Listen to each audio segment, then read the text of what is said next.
ప్రత్యేకంగా పౌర్ణమి తిథి నాడు వెలిగించినప్పుడు ఒక శ్లోకం చెప్పకుండా వెలిగించవద్దు.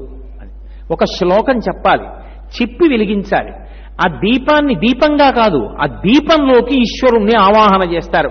త్రయంబకమావాహయామి, లేకపోతే దామోదరమావాహయామి అంటారు. దామోదరుణ్ణి ఆవాహన చేస్తున్నాను, ఈ దీపమే దామోదరుడు, ఈ దీపమే త్రయంబకుడు. దామోదరుడు అంటే కడుపు మీద తులసిమాల ఉన్నవాడు, లేదా దామ్నా ఉదరా మాత్రే బద్ధ ఇది దామోదర, త్రాటి చేత కట్టబడ్డవాడు.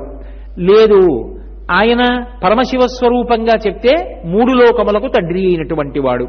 నువ్వు ఇద్దరిలో ఎవరినో ఒకరిని ఆ దీపం మీదకి ఆవాహన చెయ్యాలి. చేస్తే ఇప్పుడు భగవానుడు ఆ ప్రార్థనకి వచ్చి దీపస్వరూపంగా